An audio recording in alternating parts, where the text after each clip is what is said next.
The Manage Permission page is now accessible from the DLM banner menu.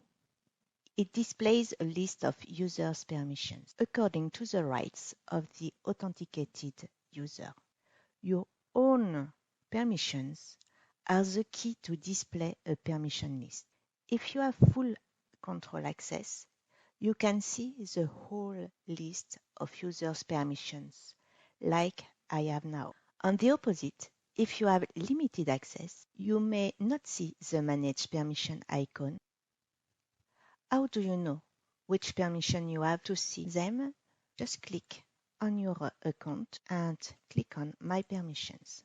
And we can see here that I do not have the permission to have the icon Manage Permissions. Let's go back to the previous window. As you can see, the permission list is presented as a table. On the first column, you have the permission ID. It is automatically generated by the system, more precisely by the Authorization Management Service. On the second column, you have the user.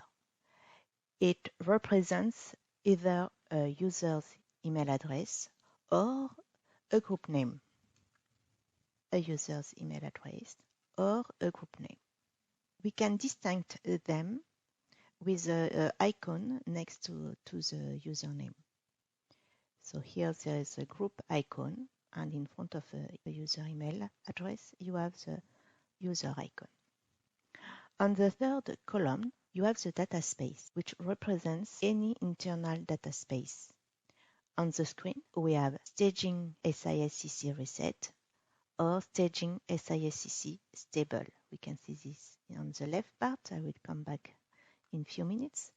And here we can see in the list of the table the SIS-CC stable, or also this information, the star any, which means that both data spaces are included in this permission. On the next four columns, you have the SDMX artifacts identification parameters. So the type, the agency, the artifact, and the version. The type column gives the SDMX artifact type concerned by the permission. So, for example, a data flow, a data structure definition, or a code list. On the agency column, it represents the SDMX structure maintenance agency ID.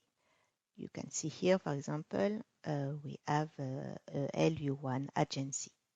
Next, we have the artifact column, which represents the SDMX structure ID of the artifact. And the last one represents the SDMX structure version number. The next column, permission, refers to the name of a granular permission or a standard role. Otherwise, it displays special permissions. I will come back to this in a few minutes too. The action column is proposing two action icons to update individually the permission. You can edit the concerned permission with a pen icon, or you can delete it with a trash icon. So both actions will be detailed in the last part of the presentation. So as mentioned before, you can notice the usage of the star any. It is used to represent all values of a specific parameter. So as mentioned before, the star any on this column, data space column, it represents both possible value. The type, it represents all the type of artifact, etc. On the left side of the page, you can fine-tune the permissions list with the multi-selection filters. Each filter depends on the content of the permissions list and allows filtering by space, user or group, agency, and permission types. Note that the filtering action is based on all single values, so the whole value represented by the star any or by the special permission are not considered as single values. You will not find them to fine-tune the selection.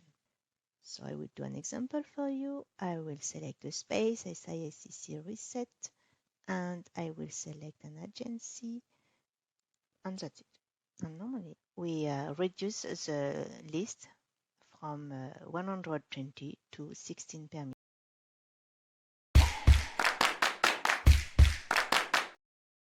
The button Add New Permission allows creating a new permission. Clicking on it will open the Add a New Permission pop-up with the fields to fill and permission types to select. The editable fields correspond to the column of the permission list. Let's fill them.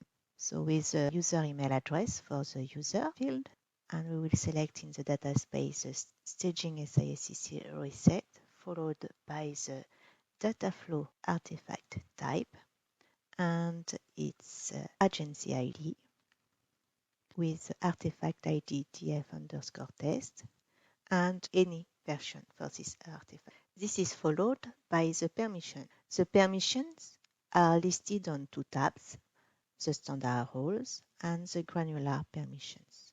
On the standard roles tab, you have a list of roles. Each role is a concatenation of different granular permissions. Some of them are related with other roles. So if I click on Manage Structures role, the Change Structures role is also ticked because the Manage Structures is the union of the Change Structures role plus another granular permission. The Change Structures role allows to retrieve, insert, and update structural information, and the Manage Structures is exactly the same as the Change Structures plus deleting the structural information.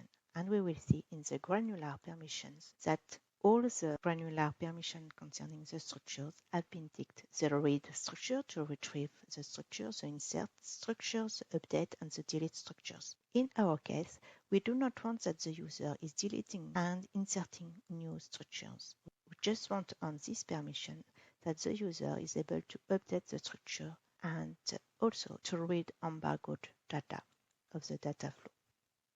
Let's go back to the standard rows because we made some changes in these granular permissions. And we see that the read structures and data has been ticked due to the first granular permission. And the special permission has been ticked due to the update structures permission. We will add this new permission definition to our list. After adding it, you have a notification telling you if it's success or not. And just go to the last page of the list and you will see your new permission. You can manage each permission with the actions proposed on each permission line.